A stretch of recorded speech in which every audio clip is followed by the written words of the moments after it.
Welcome to the World Builders Anvil, episode 251. Today's topic, the Undercroft Q&A. Yay! Don't know where to start building your fantasy world? Do you need more? Does it make sense? Forget any worries and become a crafter of imagination. This is the place where we will prime your mind. Now, it's time to heat up the forge. Break out the mithril ingots and hammer. Welcome to the World Builders Anvil. I'm Jeffrey W. Ingram. And I'm Michael Miller. Let's sup from the muck of Java and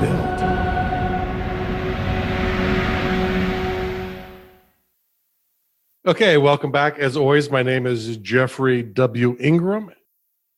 Knowledgeably yours, I am Michael Miller. You've got questions, we've got answers. Like a broken clock.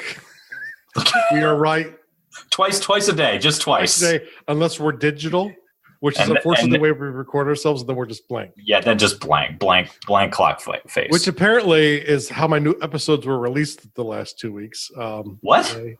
I scheduled them incorrectly, so they didn't actually release.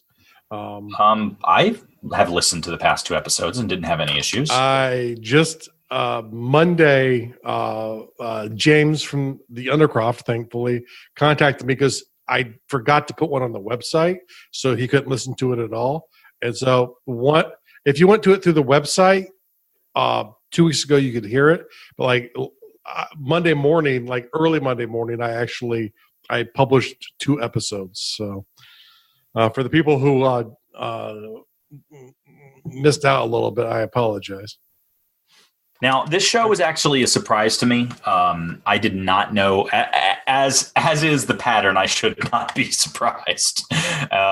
It's been years at this point, and Jeff has a habit, and at this point I think he does it on purpose, because I know he has the time to get this shit together and send it to me earlier, but I did not know this was our show topic until about 10 minutes ago, but I'm very pleased to hear it sounds like a lot of fun. I guess there are questions from... Yeah, so essentially a few of the episodes we've done recently have been like based off of questions people had. And we actually like had a thread going. It was a pretty popular thread for a little while where people were actually... I was asking for topics and people were sharing their ideas. There were some that I just didn't think had enough oomph, even with the amount of BSing Michael and I do an episode, to make it for a full episode.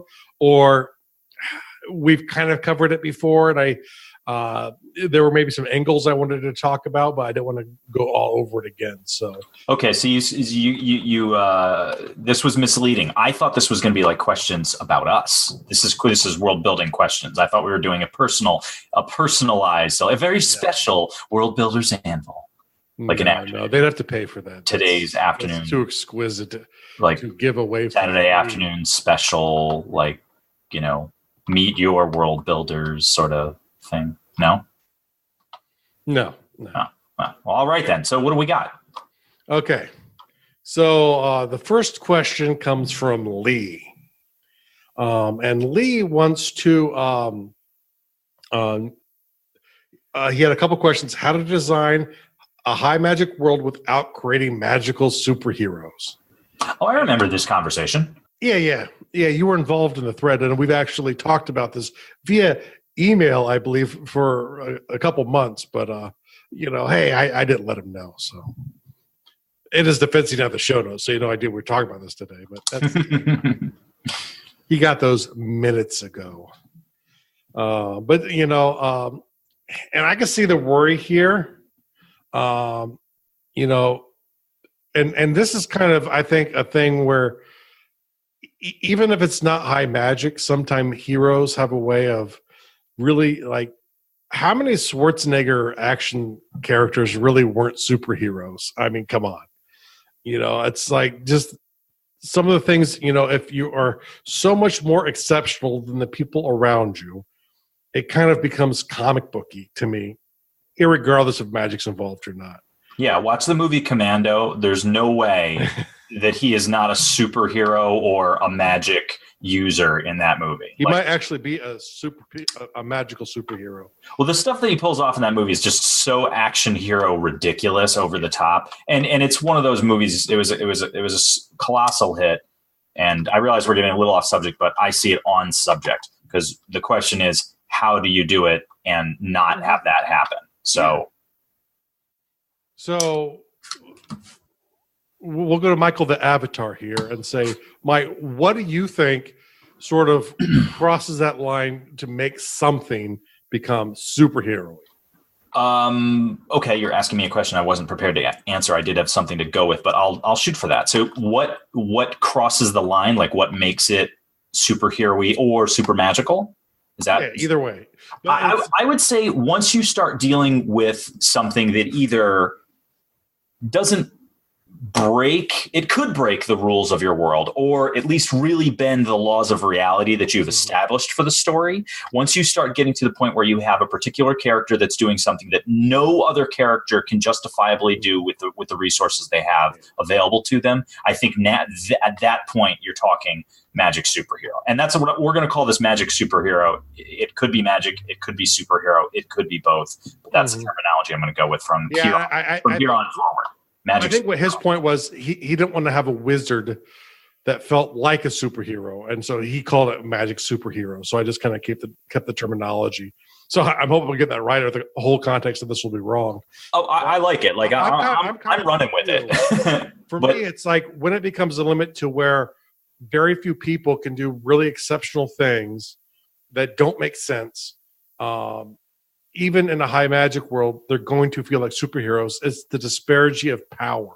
Anytime you have a massive disparity of power between characters and the rest of the world, to me, it's when it becomes superhero-y.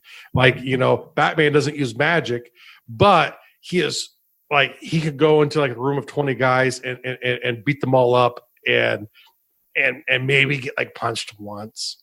That's superhero-y. I think we also need to point out that if you're talking high magic without like superheroes, you need to basically agree and establish that means that your level of reality is a sliding scale. So right now, normal reality in the real human world, I can't throw a fireball. But if you turn that into high magic, then fireballs can be thrown. But not only that, anyone could do it. Because if I was the only one that can do it, then that makes magic superhero. But if anyone can do it, now you're just talking high magic. Yeah, exactly. I think that in the nutshell is actually the distinction, right?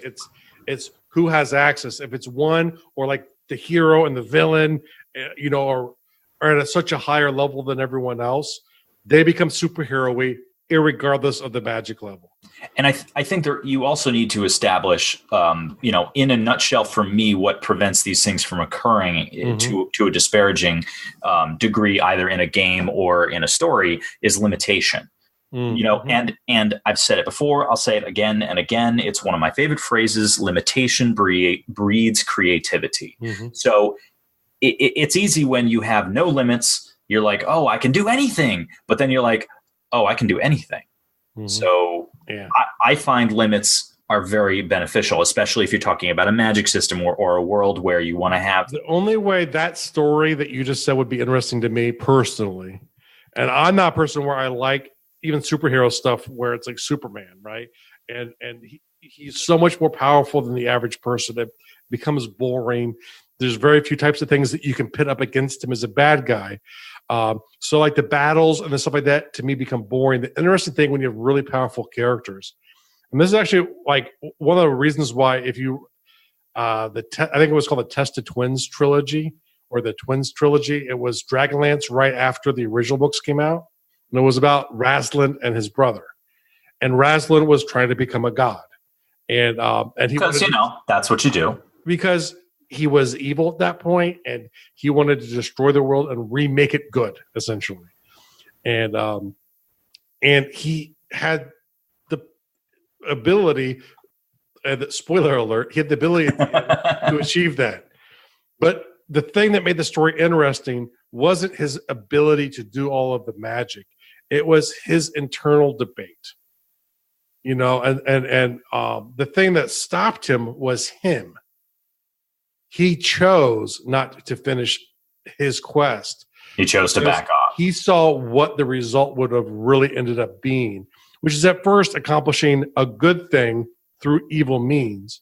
But then it was literally destroying everything, and which included his brother and all of the things that he actually still had attachment to. So it was the battle between himself that was interesting, and you could do super powerful villains or heroes occasionally that work, like, Infinity Gauntlet was the story where you had this one character so much more powerful than everyone else.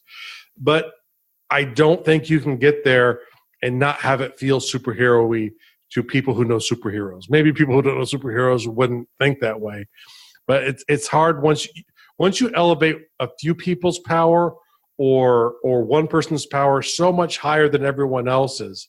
That's when you get the feeling of a superhero, someone who has the ability so far beyond everyone else. And I really think that's kind of the crux of that one. Nailed it. Whoosh. Next question. Next question. Okay. And the next one is probably going to take a little bit more time. And the three connected questions, and it was from Evan and Robert. And it's about essentially how you're influenced by other authors' work if you read, or it could be video games or movies or whatever you've watched, good or bad. I remember this one too. And didn't we might have actually talked about this on a prior episode. I'm going to get the episode. When we were talking about appropriation, I think. Well, appropriation a little bit, but we actually did a story on originality.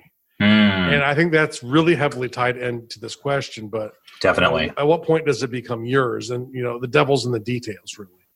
But I'll put a link to the originality episode in the show notes for episode 251. And I don't want to rehash all of that.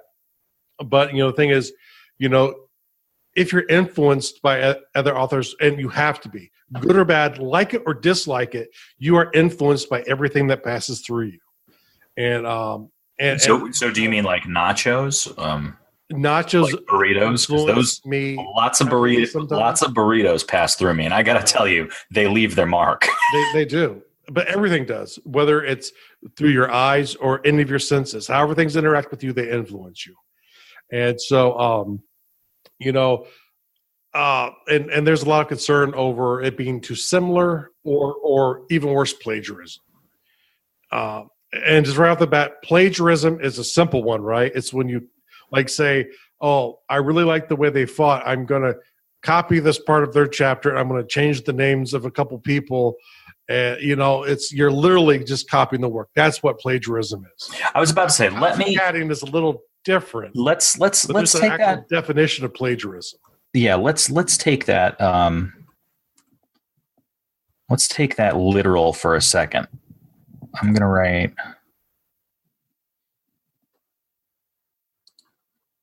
Sorry, guys. Give me a second. Mm-hmm.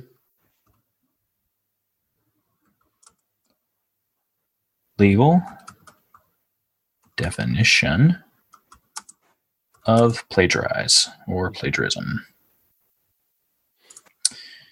Okay.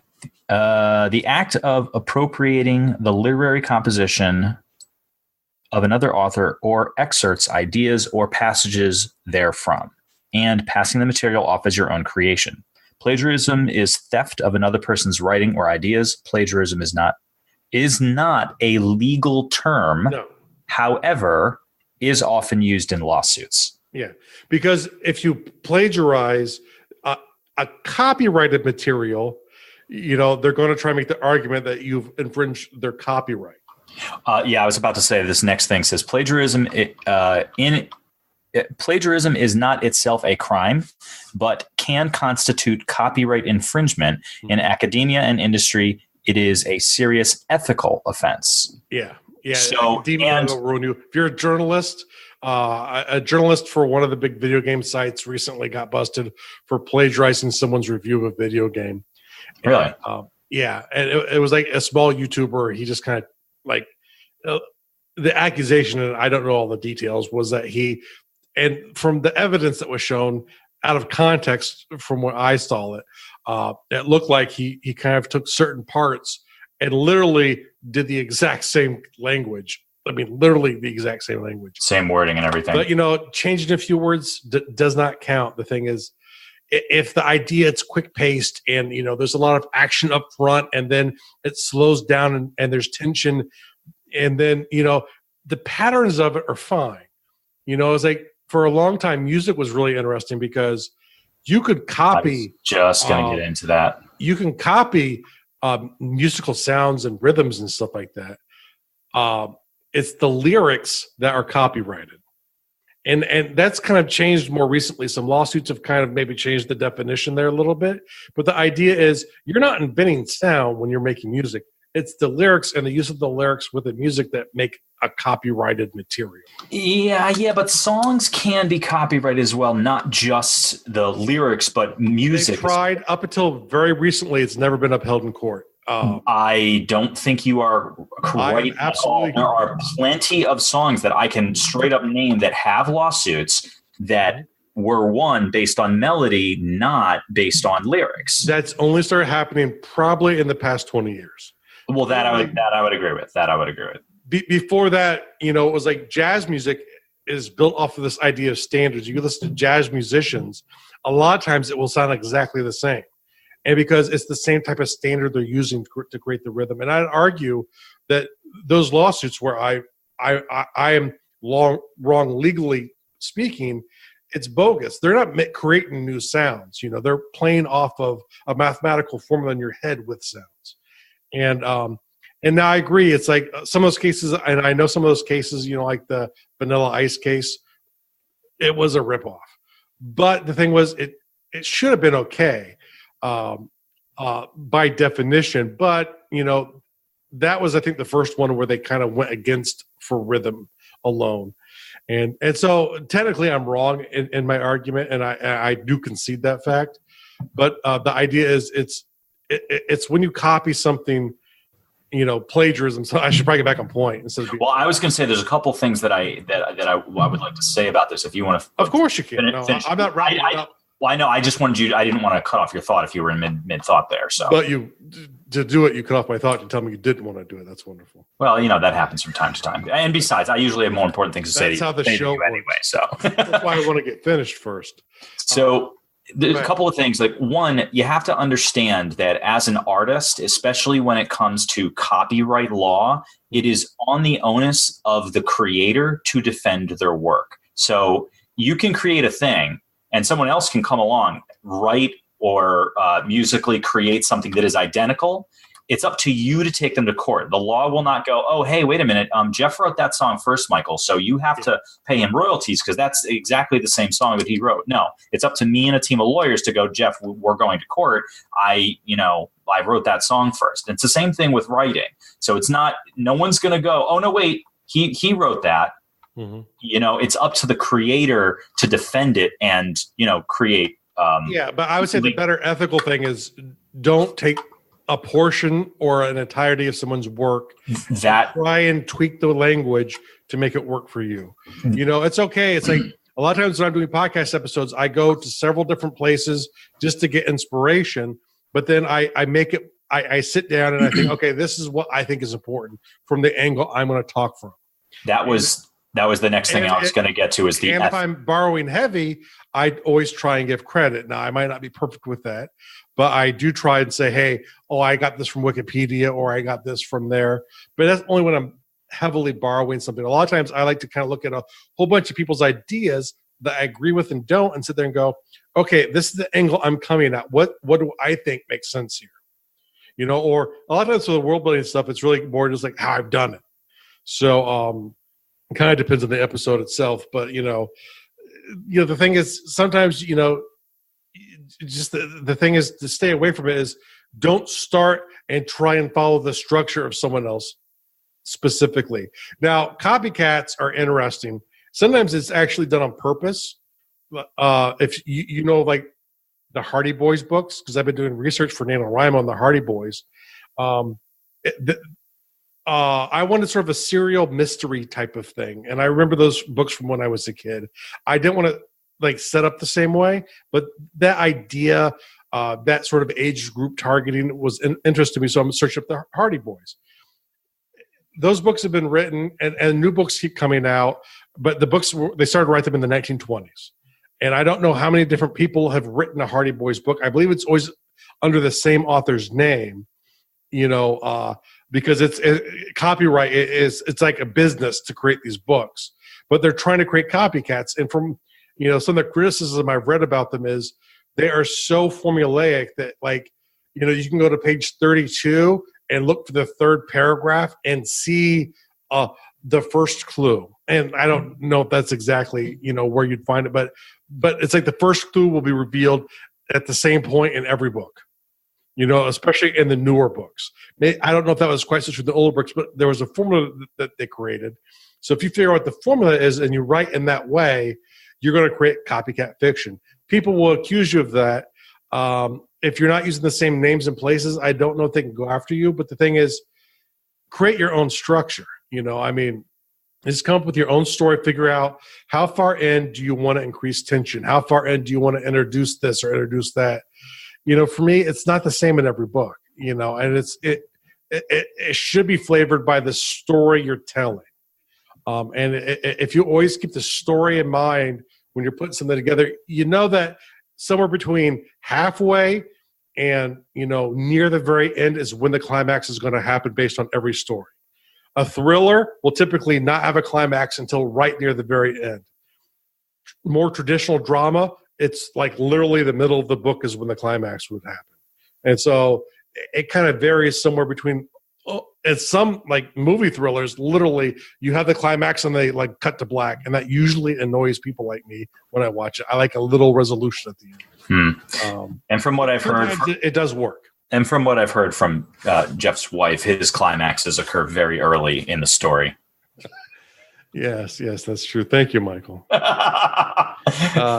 He gets right to it. You know what I mean? He wants to grab your inches quickly. Microfiction. Okay. Microfiction. That might be the best joke you've ever said on this show. It was delivered very calmly, though. That was so funny.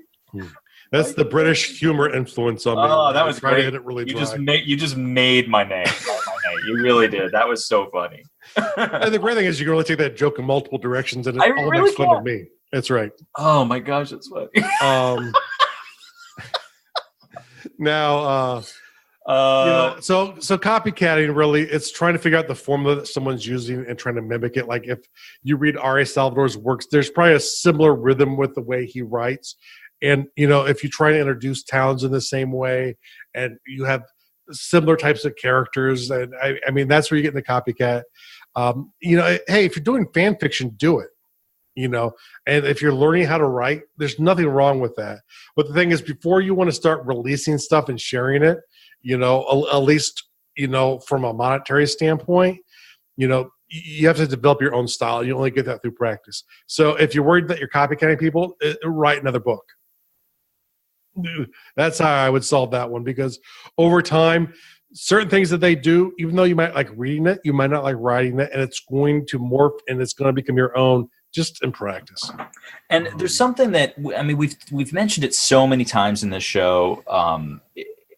Like you, if you know who you are, if you know your voice, and that is so crucial to develop, understanding what you want to say and how you want to say it.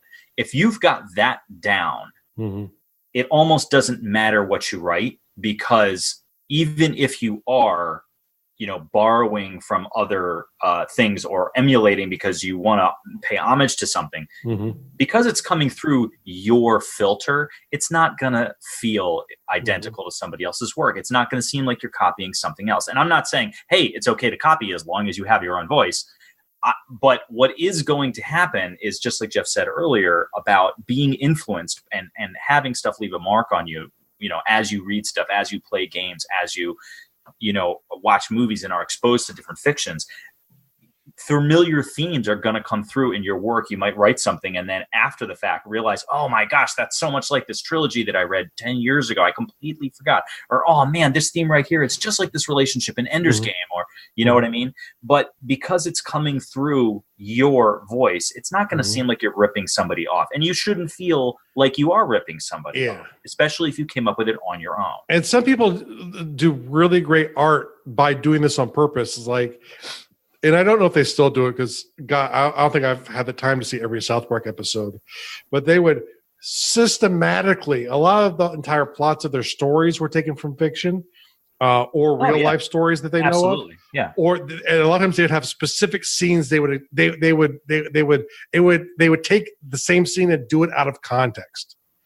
They loved to do it. That was two of the big things, sort of the higher level type of stuff that wasn't the potty humor of South Park, but that they did really well.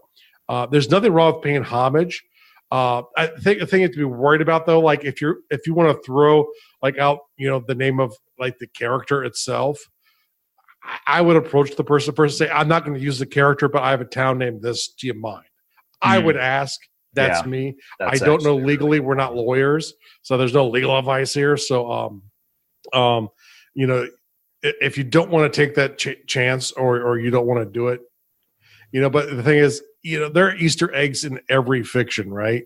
So you play any MMO, half of an MMO is finding Easter eggs, or any video game really. But movies have a lot of homages. Sometimes it's the camera angle. Oh, this shot was really like a Hitchcock style movie. Yeah. The thing is, and you know what? If you're successful, someone's going to do it to you too, because it's the rhythm, the patterns of it that it gets absorbed. And at some level, you can't help but redo it. There's a theory in education that says that, you can't cheat and start doing amazing things at any new subject until you know enough. So you have to keep taking facts and facts and facts and shoving them in your head. When you get enough facts in the area, then you know enough to where you can have actual original thought. But it takes, it's why I'm a big advocate of like learning math tables, right? If you just know how multiplication works because you've memorized it, at some point when you've memorized enough, you can actually start doing the high level math, which is a lot more complicated because you get to the basics. You can start tweaking and playing and cheating at writing and trying new things and being more original when you practice more. So once again, to avoid this kind of stuff, never copy someone's work and try and tweak it to make it fit. Like, I'm going to change the word human to fruman or whatever. Don't copy and paste work and try and modify it. That's plagiarism. And it might be a copyright infringement depending on where the work is. For the other stuff is doing the act of creating will create your voice. As a writer or as a storyteller, the act of telling stories will create your voice. So do it. That will solve those fears. And you know what? No matter what you do, there are people are really good at playing out patterns. And they're going to pull out patterns you had no idea were even in your book. That's true. They're going to see a connection of things like, oh, this is going to be so much like the ending of Game of Thrones. Like, what? This is like page 5. How do you get this is going to be the same as Game of Thrones by page 5, and then you look at your work and go, oh yeah, right. It's the boy. Sorry, it's just funny, like the idea of reading 5 pages and understanding, wow, like a trilogy is gonna. Oh yeah, the father did it. Exactly. But it's like there's so often I watch a movie, especially like if it's from like Hallmark Mysteries, right? Typically, oh my gosh, my wife watches Hallmark and what's the other one? Lifetime. I can't tell you how many movies, but movies are a lot shorter. I can't tell you how many movies I've walked in and I've been like, that person did it. And my wife will be like, but that's the sister. They love each other. I'm like, she's the villain. Yeah. She's like, how can you haven't even been paying attention at all. You just walked in for like the last 30 seconds. I'm like, if I'm wrong, I'll buy dinner. And I'm usually not wrong. I was watching one with my wife, and it was one of their mystery ones. I like the mystery Hallmark channel. I usually have to buy dinner anyway, for the record, but just But there's one like where they introduced like a new character who was like a psychiatrist, like love doctor or some crap like that. And I sit down with my wife, and I'm like, that's the person who did it. And at the end, she's like, how'd you know? Because it was literally like the first scene. And I was like, really? It had 3 choices, like something that noticeable.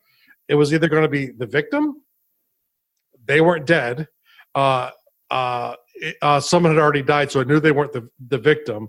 They were the red herring or the criminal.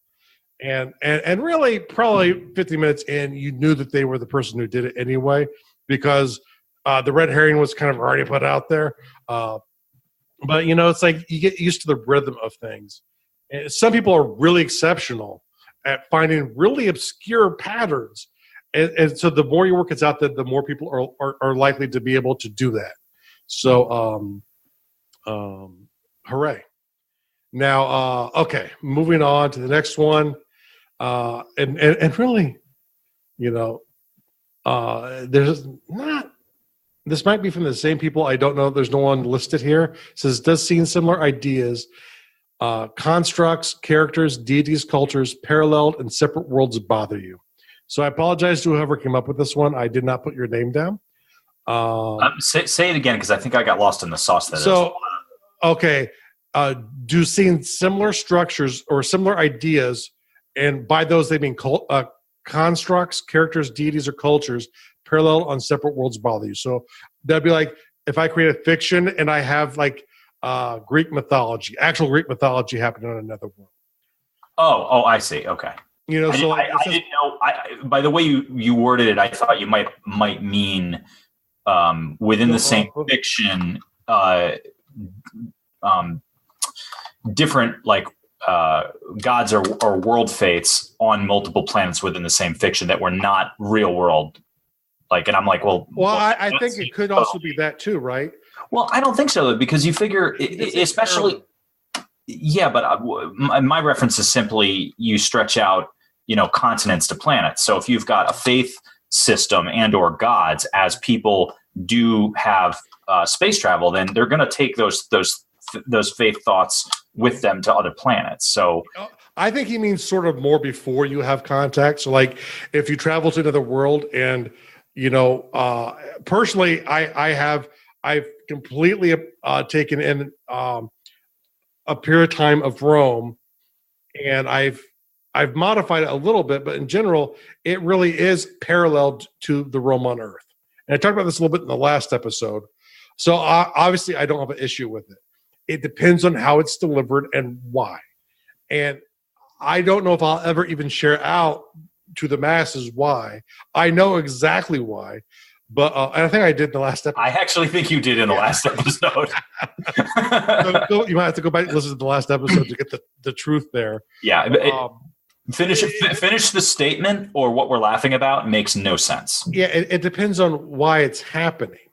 So, the thing is, if you like have 15 planets and they all have the same pantheon of gods. So let's say they're not even an Earth-based one. You create one pantheon, and then you have 14 planets, which, at the beginning aren't, but then let's say they get space travel and they arrive somewhere and the religion's already there. It would depend on me as a reader, the person consuming it, on why. Maybe the gods are real in your universe, right? In which case, you can try and change it all you want, but hey, I'm Zeus. Well, you could also say that some proto culture got there first, and this other culture that you're following in the story has arrived much later. Yeah, you could, and that's the way a lot of our duels built off the idea that Indo-European culture group and splitting up. The problem is you'll see that a lot of the same themes arrive: thunder gods, from everywhere from India up to Sweden. There are thunder gods, but they don't look the same. They don't have the same name. So you'll see like the themes repeated in the religion, but not necessarily even the way it's executed. Where typically in the farther west you go, it's more about the meaning, right? Especially today, it's more about the meaning of what the words say. So you go to a Bible class today, and in the West, and you study some Bible verses, and you figure out what that means. But and this is from what I've been told. I'm not Hindu or an expert on it, but Hinduism, from my understanding of studying religion, a lot of the rituals are said in the exact way that they were said in the Bronze Age. And some of the people have, maybe none of them, for all I don't know if some of them do, but it doesn't matter if you even understand what the words mean. You have to say them this way for this time in this circumstance. And there was probably a real connection originally when they were made, but the ritual itself is what stuck not the meaning of the words. Where in the West, it's kind of gone the opposite way, where the meaning of the words sometimes changes the ceremonies. So, no, it's all about delivery. And for most questions, when it comes to like world building and storytelling, delivery has more to do with it than anything else. So, it's like people get caught up all the time on this crazy stuff of like what's important, to make sure is on my world building checklist. Nothing. It's like I talk about cultures in the way I like to develop cultures so it feels believable. But you know what? Most fiction doesn't look at that. Like, go to Tamriel. None of those cultures make sense next to each other. But it works because it's fiction. Most people aren't going to see the forest because when you're storytelling, you're in the trees. And a lot of times when I even see criticism of world building, it's ridiculous. Like I saw something where it's like, like 7 world building things that must never happen again. Mm-hmm. And I go through it and it's stuff like not properly redshifting planets and making star travel unrealistic. What? I maybe because I don't read hardcore like hard science fiction. But I don't know when, the actual exact passage of time has mattered in the narrative of any story. And I'm sure there's an example to prove my point. There's an exemption to prove my point. There's always an exception. But, in general, even in a hard science world, if you're off by a couple light years, the readers don't get that. Unless you, as a storyteller, point it out. And maybe you do it for a reason because you're trying to do something story-wise. I don't know. But, it's like we get so worked up many times on what it is. And it's about delivery. Remember, world building and storytelling is a stage that you're creating for someone. It might be in a video game. It might be in a book. It might be across a table. It might be to your kid as they go to bed. Whatever it is, you're creating a stage for them, and they're looking through the open curtains. So whatever you show them, they see, but they're looking at what's happening behind the curtain. And yeah, if they look at the same thing 1,000 times, they're more likely to find flaws. But the thing is, it doesn't make the story any better or worse because it's the story that makes the story great. The reason people still get so mad about Star Wars and breaking is this canon, is this not canon, or Star Trek, same thing, is because the stories delivered to people have had so much impact on them. They care sometimes maybe too much. Well, I wouldn't even say sometimes. Like, definitely, there are some people that care too much. Yeah, I was there was at some point in time where I was one of those people where I cared a little too much. I needed to back. Yeah, and I think most geeks have had that. They've had that period of time in their life to some degree or another. The thing is, if you start delivering your stuff out, there's going to be that person, and you have to realize that if they're some of these people, I probably would want to meet because they go insane over this stuff. But other people, it's their passion for it to be awesome because they love it so much. So in a way, it's kind of a compliment, So I guess what I'm saying is, don't get so worked up on what bothers me, because you know what? Most stories I read, I have a problem with. But I completely don't care if I enjoy it. That's the ultimate test, is if you make a world that people enjoy, if you have a story that they enjoy, like most of the modern worlds that get delivered to us, Tamriel or Fallout, they're ridiculous worlds. But those two properties I love specifically. The world building, is great, and I love doing it, and I put way too much detail, a lot more than I need, into my stuff. And that's awesome. There's nothing wrong with that.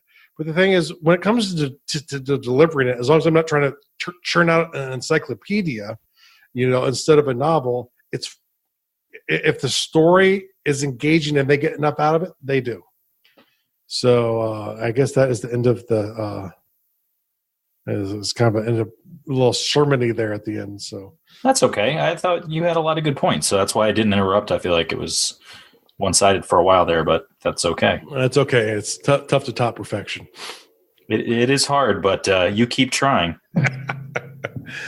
Okay. So what is the world-building task of the day? The world-building task of the day is to create Q&A questions on a personal level for Jeff and I, so we can do another episode and just talk about ourselves, which is our favorite topic. Or at least Michael's. Talking about me. Yeah, it's true. All I want to do is talk about Jeff all day. That's really not the task. What is the task? I don't know. What did you say? World building or real world? What do you want? World building. All right. So world building task is to think about why you started creating. How influenced you directly or indirectly? I was about to say, is that supposed to say? Why are you reading the words that are written down? You do this to me all the time where you're like, go ahead, read it. And then I read it word for word and I sound like an idiot because it sounds like I don't know what I'm reading when actually I'm reading word for word because Jeff doesn't know how to write it. He doesn't edit it before he sends it to me. He just sends it to me. So it says how influenced you or that should be who influenced you. Okay. So who influenced you directly or indirectly, and ask, how much does your work look like theirs? Mm-hmm. Yeah. That's all you have to do about this, right? Just take a moment, step back, and give it a good look over and go, you know what? This sounds just like Doom. I guess I rewrote Doom. I didn't mean to, but I rewrote Doom. Sorry. Maybe you let it go, but even if you do, you've built up assets, right? You've created characters and certain ideas that you could possibly then work into something else later on. So even when you have to throw away a story or never release it to the world, it's fine, because it's kind of like a business, right? You've acquired more assets for your business of writing. And for you, that's fictional stuff. So you've actually strengthened your arsenal. So the next one that comes out will be better. So, but yeah. And you can also, and you can reuse, like you don't have to, like maybe you write something and you realize it's derivative, but odds are not all of it is. So it's like, oh, well, I can't use this, but I can totally use this in something else. You know what I mean? And according to Aristotle, we're all derivative anyway. Yeah, but what did he know? I don't know, really. I don't know. I'm not Aristotle, and I think that's what they called them, Aristotelians. Okay, so for the real world task of the day,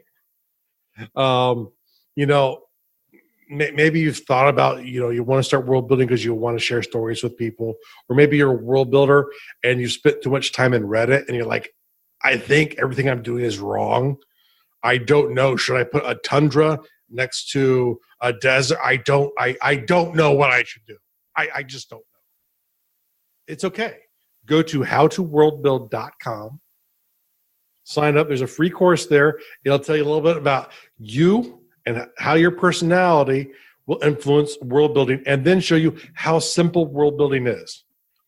I read something in Practice for NaNoWriMo that takes 40 hours to write a novel. Like an author who does it, 40 hours to write a novel. Now, that's not kind of all of the research and stuff like that. And the world building is part of that preliminary work. But if it takes 40 hours to write 100,000 words, how long should it take you to world build? If you've been world building for a year, you're stuck. Even if you think you're moving ahead, go ahead. Now, someone taught me into putting this up onto Udemy. It's going to cost money there. Don't do that. You listen to the show, you're our fans, we're going to hook you up. Go to howtoworldbuild.com, opt in right there. It'll sign you up for the course, and voila, free access. It's quick. It gets to the point. Everything has a purpose in there, but it's not very long. It will only take you a few hours to do in total, but you will realize how simple this process really is. All right, so see everyone in a week. And don't forget those personal questions. Thank you so much for listening to the World Builders Anvil. We would love it if you would share the World Builders Anvil with 2 of your friends. And so would they. If they are unfamiliar with podcasts, then you get to introduce them to the wonderful world of podcasting. Take them to Stitcher or iTunes, or best of all, just send them to our website, www.gardul.com. That's GARDUL.com. Now strike. where the myth rules hot.